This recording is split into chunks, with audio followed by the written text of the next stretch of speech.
If you're still playing high school football in mid to late November, clearly things are going right for you. And one of those teams still on the field here in Iowa are the Hinton Blackhawks. And joining us today on Coach's Corner is their head coach, Kadrian Hardison. I want to thank you for being here, Coach. Hey, thanks for inviting me, Irvin. Absolutely. So obviously a big win over Underwood to get you to the next round. Kind of walk us through how that one played out. Yeah, you know, Underwood's a real good football team. They're tradition-rich. They've been good for quite a few years now.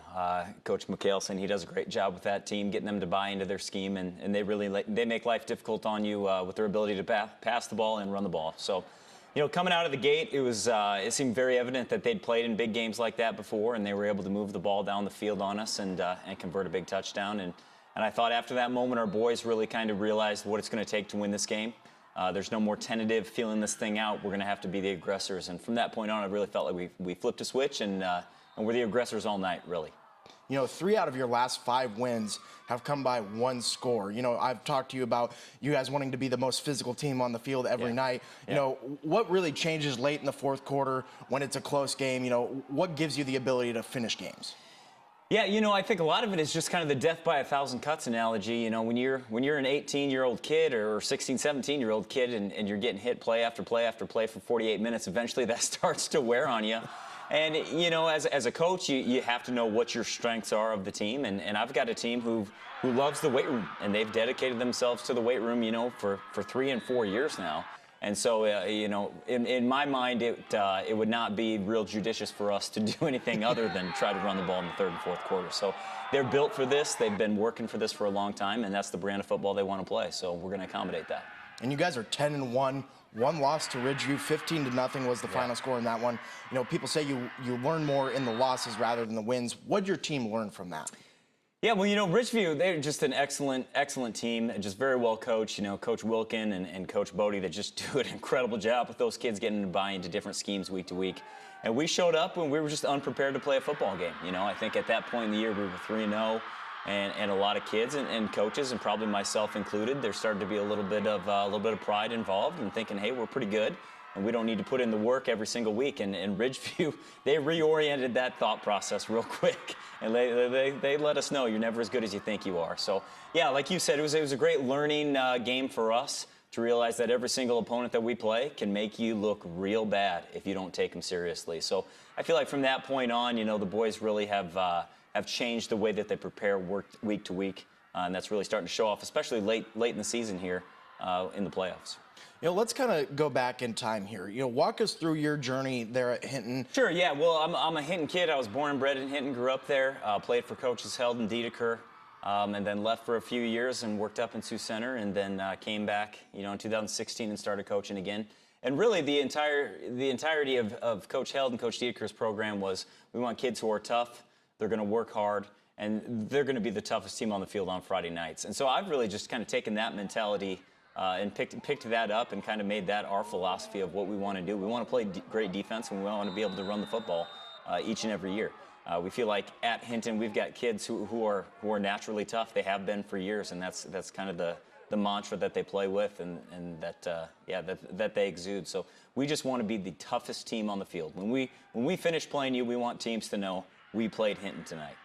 You know, we talked just a little bit ago before the interview. Obviously, big family man. You got 6 kids, a wonderful wife. Yeah. You know, obviously you learn a lot at home that maybe you can apply while coaching these young men. Kind of walk me through the parallels and what you can do in both. Well, yeah, I tell you what, it's not too hard to be patient with a 16-year-old, you know, when you've got 6 kids 9 and under at home. It makes life a little bit easier. It makes those situations a little bit easier to deal with. So, like you said, my wife is an absolute saint. You know, she's a single parent for 3 months, and she allows me to chase this hobby and do this hobby, but she loves it as well. She's a wonderful coach's wife, and now the kids are starting to get to that age where they're starting to become more a part of it, you know, starting to be able to come to practice and kind of be on the field for some JV games and things of that nature. So it's really just a special situation, and I'm blessed to have assistant coaches and players that really allow the family to be a part of it as well. You know, there's nothing like showing up with your 2-year-old boy and I've got Gabe Anderson giving him nucks and Jacob Bishop holding my little baby. That's fun stuff that those kids will remember forever. I know it warms my heart to see those boys, you know, in a different light, in a different aspect, to see them as people first. Absolutely. You talk about Gabe right there, one of the key playmakers for you. Going to talk about Gabe and then maybe some of the other, guys on the team that really drive the engine here. Yeah, it's definitely a senior-led team from the top down. I think I've got 4 tremendous captains. You talked about Gabe Anderson already, Kyle Leary, Brogan Lake, Jacob Bishop. Those are 4 guys who have absolutely set the tone and made this team into what they wanted it to be. And we always like to say the best teams are player-led teams, and those 4 have absolutely led the way, whether it's, off-season workouts for the past, what started 9, 10, 11 months ago, all the way up into August once the season started. And like you said, after the big loss to Ridgeview, just making sure that we reassess how we do things and kind of change how we approach each week. So those 4 have been incredible. And then really, after that, we're pretty senior heavy. Having 11 seniors is a huge benefit when you're talking about playing high school football. 18-year-olds are a lot easier to coach than 16-year-olds. There's a little more maturity there. So having a big senior class has really been beneficial, and then a big junior class to boot. You have 2 pretty good classes right next to each other, and I feel like the seniors have really helped a lot with those juniors, teaching those juniors how to play varsity football. We're looking at an offensive line where at sometimes we'll have 5 juniors on it, which is nice for the future, but sometimes that can get a little scary and hairy in the moment. But I think with the senior leadership that we have, they've really brought the juniors up to their level of play.